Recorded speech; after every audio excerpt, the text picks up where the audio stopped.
Hi there, it is Mr. White here, jumping in with some more information about Space Cadet, this math adventures workbook, activity book, and really story and whole world that I'm creating, and I'm just having so much fun doing, and I cannot wait to bring it to you, my students, maybe my future students, maybe students I don't even know, maybe even adults.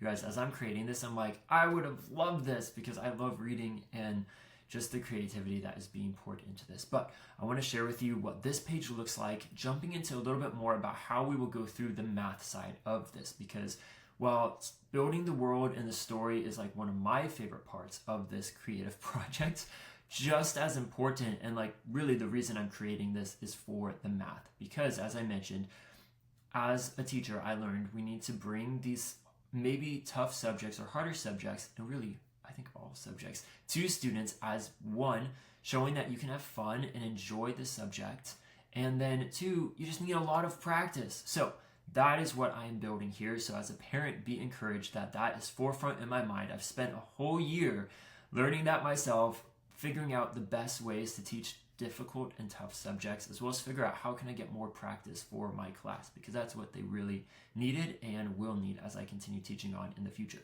So take a look right here, the FSF training board, and this is the workflow. And I have a little message at the top there. That's how Commander Octavius is going to be interacting with the cadet as they work their way through this. Just a really fun little like electronic message, because the FSF watchman is in space and the cadet is on Earth. They have not gone up to space yet. Boom, boom, boom. So, book 2, they may or may not graduate and get to fly out to space. You shall see. But that is just letting the cadet know. They'll be checking in throughout it, familiar yourself with how each element of the mission will begin. So that is what this training board is for. So it's letting us know in a fun way. First, as you get to the lesson, you're going to have a training module. And so that's going to be going over how do we actually do the math. Because when I was thinking of it, I was like, even if I were a kid, if I were an adult too, and I hadn't done some of this math in a while, even like a few weeks since school got out, I'd be like, how do I do this again?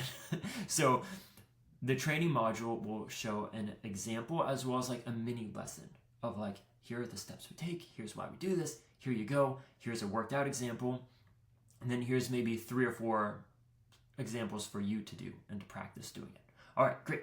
Then from there, we go to training exercises, and that's proving your mission readiness. What that means is we have some more practice problems, and I am going to do my best to do these as mixed problems, because another thing that you will see as you're working with students, and even yourself, if you're doing math, and this is what I found so frustrating as math got harder as I got older, was like, I know how to do it, but then they just throw you a page and you just see a mess of problems. You're like, can you just tell me what do you want me to do? So if like one whole section is just do this, then I'm like, I can do that. But once you mix it in, that's where you're not just, counting on your memory and then knowing, oh, I know how to do this because I just practiced division and now this section is division. But no, let's throw in addition, subtraction, multiplication. Let's put some fractions. Let's put the distributive property, which was so hard for so many students. You're mixing it in, so it's not just, oh, I know what to do. It's you need to use your mind to say, okay, I have learned the mission skill, and now I'm proving I'm ready by using my mind to work through what is the problem asking me to do, and then I can do it because I know how to do the problem. And that's a big disconnect I saw when it came to word problems, is that a lot of students first needed to know like how to do the actual math, and then we make it a little harder by throwing in that extra step of thinking. But how God made our minds is that this time in the student's life in middle school is actually the perfect time to be jumping into that logic stage. So from there we go to number 3, which is decoding assignment, and you're going to apply the skills that you've just learned and that you've practiced to prove you're ready to the actual mission and the decoding. So that's where it jumps into like, cool, we are figuring out what the next step of this story is, what's going on, what gets me to the next part of the story. And then intelligence report, just summing everything up at the end of, alrighty, now here's what we learned from this. Now that I've finished all of the math, done something fun as well, I still need to figure out where I put that into it.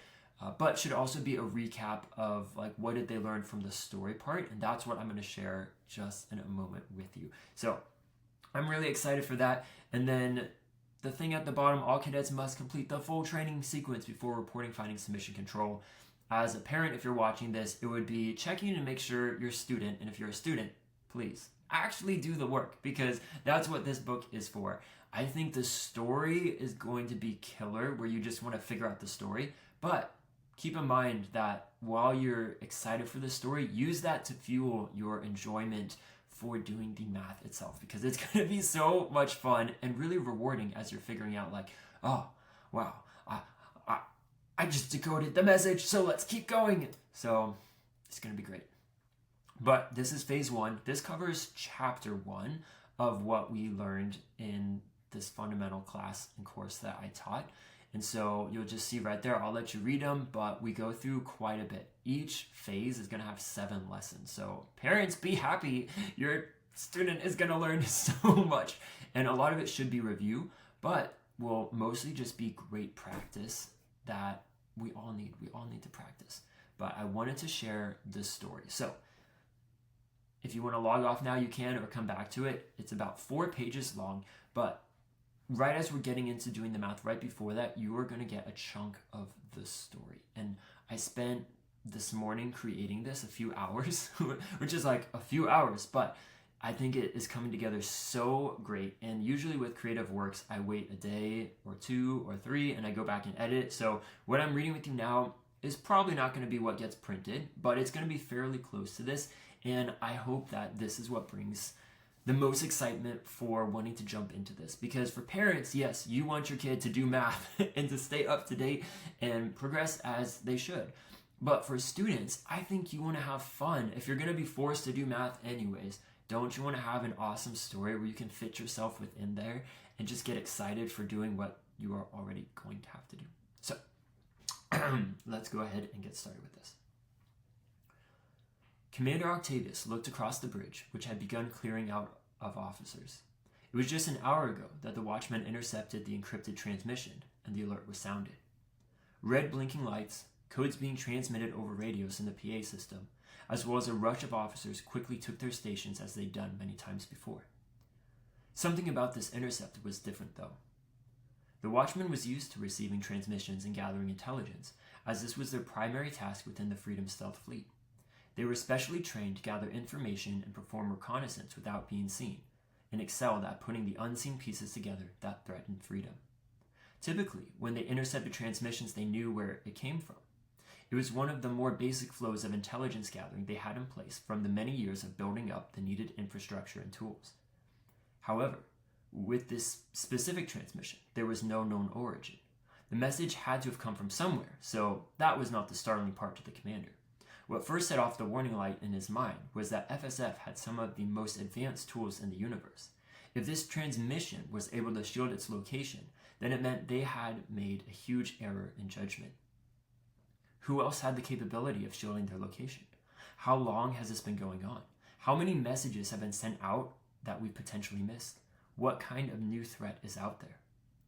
These were all questions running through his mind as his team followed their well-run procedures. Minutes later, though, additional troubling items about the transmission were brought to the commander's attention. Commander, sir, our initial software was having trouble decrypting the origin of the transmission. We sent it below deck to our decryption team to get some further specialist insight, and they've just gotten back to us.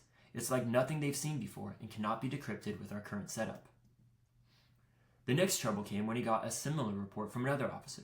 The transmission message itself was also heavily encrypted and in a way that they had not seen before. Their current software, tools, and specialists could not decrypt it. That's not to say they could never decrypt, as the commander knew he had the best crew the universe could offer.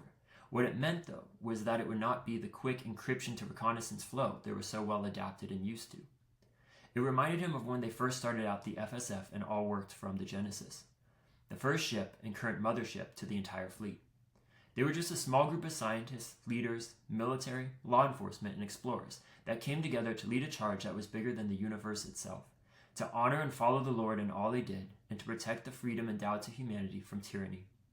Back then, they received regular transmissions that could not be easily broken. It could take anywhere from a few hours to a few days before they could distinguish where it came from and what was being sent. In trickier situations, it could take a few weeks to decrypt what was being intercepted. Fast forward, though, and they hadn't received a transmission like this for a few years. In fact, the commander took pride in the watchman's ability to have tabs on all that was going on in the intelligence world, pride that he now feared was a potential error on his part. He knew that pride came right before a fall, the verse from Proverbs 16:18 coming to mind, though he didn't think he had let himself become prideful, or at least not to the extent the Bible warns about. However, years of experience had taught him that this was the true enemy's tactic. Make man think he's confident in his own ways, his hard work, leadership, and years of building experience, to distance him from the Lord and ultimately take him down.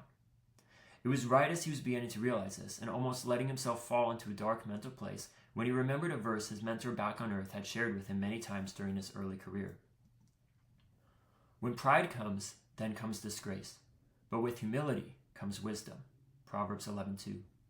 This brought the commander the small encouragement he needed to keep his head level and back to the operating speed he needed now more than ever. Before doing anything else, though, he quietly prayed in no more than a murmur. Lord, please forgive me for the self-pride and self-reliance I've fallen into. I ask now that you help me to remain humble and give me both the wisdom and strength I need to lead the watchman through this situation.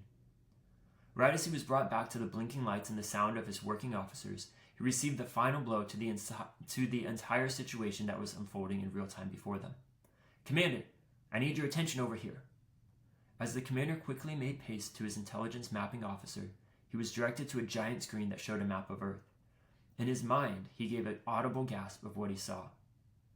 Thankful he had learned to keep a steady and emotionless face for situations just like this, he continued to scan the digital map before him. Tiny yellow lights began turning on, one by one across the world map. Not just in the usual countries that were under tight FSF surveillance, but every main intelligence country and hub of the world. This was not good. Not only were they unable to decrypt the transmission and its origin, but now they were officially out of the loop and were on the outs of what was happening, something they were specifically there on the watchman to prevent. The commander thanked the officer and returned to his post. He spent a few moments prioritizing the next steps to take, steps he hadn't used in a few years, but thankfully still remembered. He stood tall and composed and shouted, "Attention! All stations stand by for priority orders." Immediately, his crew snapped to attention and the room dropped to dead silence. In perfect step, his XO and second in command responded in a clear tone. "Bridge is yours, Commander. Standing by, sir." The commander gave a slight inward smile to himself with how expertly his crew operated and silently thanked the Lord for them. If he had to be walking into this situation, he'd want to do it with no one else. Commander Octavius detailed to the bridge the FSF 101A protocol that he would be requesting Mission HQ activation and authorization for. It was older protocol that every recruit at the academy reads about, but one that was rarely ever used. The commander himself had not used it in a few years, but was grateful for a sharp memory that retained the full details of the protocol. Following this, he ordered that they remain on call for when authorization came from Mission HQ and dismissed them. He needed them ready at a moment's notice. The commander silently paced the bridge as he was accustomed to doing when he needed to think. Earlier in the week, he received communication that the latest round of recruits on Earth had just finished the FSF Training Academy. Most notable was that this was the highest-ranking graduation class FSF had ever seen. They had surpassed every obstacle thrown their way and promised to have a bright future within FSF. More specifically, what he recalled was that this was the first round of cadets to go through the updated training that brought back the old-school methods and craft of their work. Nowadays, most of his crew only knew how to operate the different high-tech tools and software. While extremely important and valuable, he saw they would need the old-school methods for their current situation. For the first time ever, he would be requesting cadet authorization. He smiled to himself as he walked over to draft the mission activation request and thought to himself, man, the captain sure knew what he was doing. Okay, there you have it. What do you think? This is the next slide where now I'm building out the math part of it. So parents, be excited, but students, let me know. And I think parents too. Wasn't this so cool and so fun? I mean, I know I tripped up at a little bit of the place, but man, it gets me so excited for this entire project and really that I'm going to get to create a story, a book, basically. Like not just a coloring book as I've done, not an activity book as I've also done before, but this is a math activity book, but also this is a story. And so it'll really be, in my mind, an interactive story like none other, where we now know, like, why are we using US students? Why are we calling in the cadets? It's because, and this is parallel to our world right now, so many of us as adults, we just use our phones. We're using calculators. We're using AI. We're using so much high-tech gear that can do amazing and wonderful and like super cool things. But what about our minds? Do we know how to do, like I talked about last class, no, Mr. White, last video, long division, some of these things, the order of operations, what is that? PEMDAS, please excuse my dear Aunt Sally. What?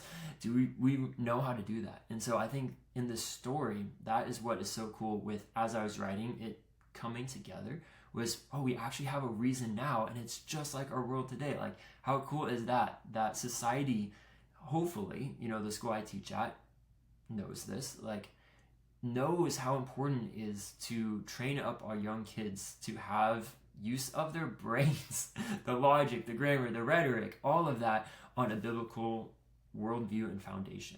And so that is what I've been able, and just hopefully you've got to see, interweave into this story that I think is so cool and really makes sense why they're not allowed to use calculators, why they need to show their work, because it's showing that this old form of, you know, decryption in the context of the story, that is needed. The current stuff cannot do it. So I think that is like maybe clever, which it's not great to call yourself clever, right? Oh, what a great move I made. No, the Lord is definitely guiding and leading me through all of this. So I hope this was exciting though. Like I said last video, go ahead and sign up so that you can be up to date with everything that is going on within this, and I'll be in touch soon.